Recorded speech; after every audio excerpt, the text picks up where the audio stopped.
This week 4 overview is going to cover investigative reporting as well as provide some more details to help you focus your reading for the Food Fight Technical Writing article. So I particularly selected this Food Fight Technical Writing article because it was recently published, so it gives you an idea of how current researchers and current faculty in technical writing are theorizing about technical writing to give you an idea of what we see as important going into the workplace coming out of a class like this.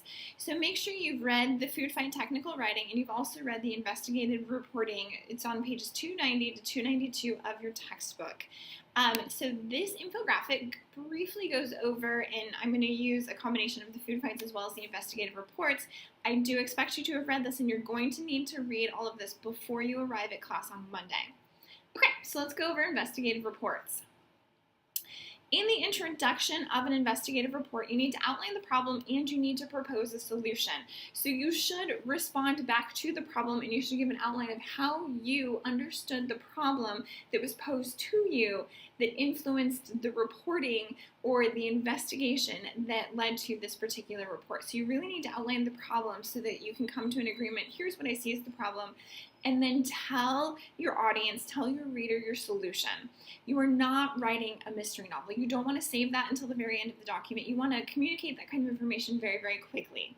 You also want to evaluate the current cultural climate that demonstrates your awareness of the rhetorical situation of your report. So as an example, although obviously this is an academic article, so it's significantly longer than what you'll write for class, what the authors here have done is they've actually outlined here's the current research in cookbooks, and then they include a second section.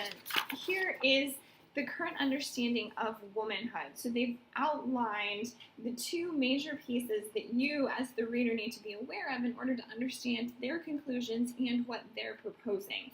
When you write your investigative report, instead of writing 4 pages like they did, I expect approximately a paragraph attached as part of your introduction to the overall problem. What's the current climate and how can we understand all this information?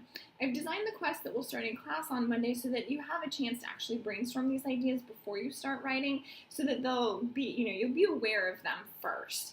But this is something you need to keep in mind with technical communication. You're not writing in a vacuum. You are never writing in a vacuum. And this is why week after week I keep pushing audience, purpose, context, scope, medium, because you have to be aware of all of these pieces and how they interact with each other when you make a report, even when it's in response to a problem that's already that a business is already aware of.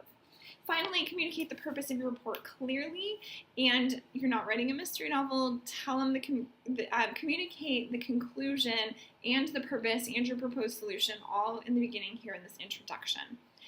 The second section that you'll include in your investigative report and that was discussed very heavily in the chapter is the actual analysis. So the Food Fights article, after they theorize womanhood, the two authors then analyze, so it's, the section is called Cooking Down Cookbook Rhetorics. They analyze the cookbooks that they're looking through and they draw specific examples from the cookbooks in support of the major points they're making. And so how you see this outlined in here, and this is very typical of academic writing and it's also very typical of investigative report, is you lay out your conclusions. You can see I've said first, and you guys will see this in your article, and then they include an example from a cookbook to support that. Second, here's the overall point that we want you to understand, and then they provide examples from the cookbooks. That's exactly what you're going to do when you begin writing your investigative report for this class. I will provide the example in class on Monday, and then you'll use the example I provided to support the conclusions that you are making in response to the problem.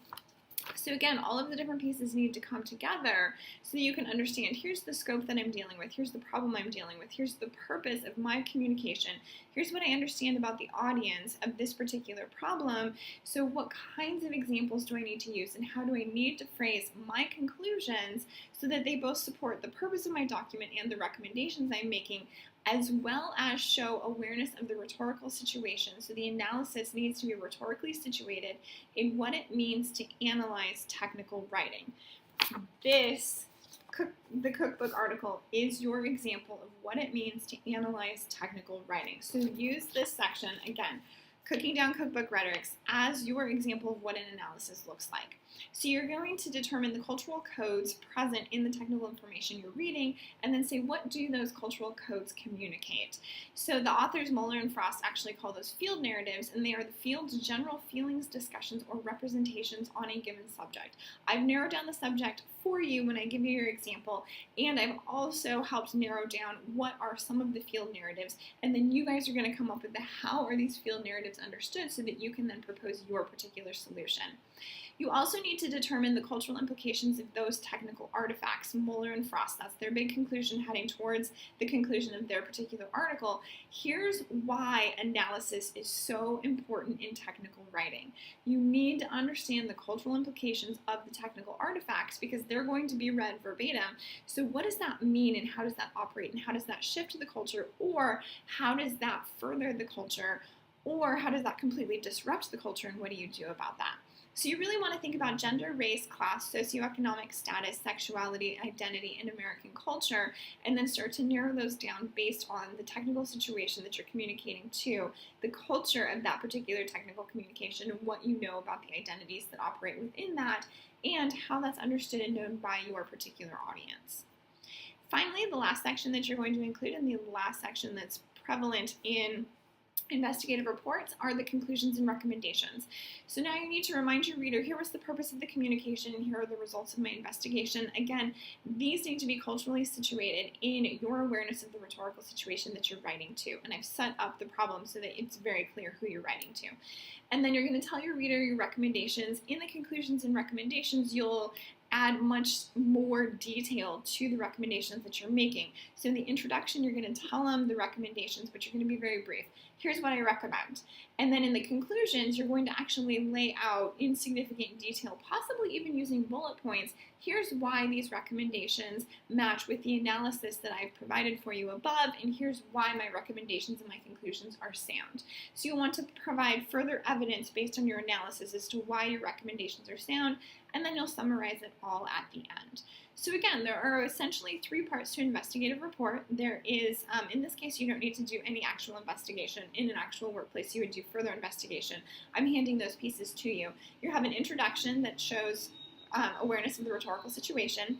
You'll have an analysis where you provide all of the details as to why you came up with your recommendations, and then you'll have the recommendation section where you say, here are the recommendations, and here's how my analysis supports these particular sections. You'll have the entire class period on Monday to work on this particular piece, so don't stress out if this sounds really confusing to you right now. It'll make much more sense once you get to class on Monday.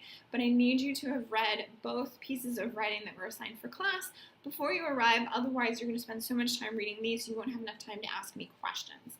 So if you have any questions prior to class on Monday or after class on Monday before you turn in your investigative report, feel free to send me a tweet, or you can always send me an email. I'll see you guys on Monday.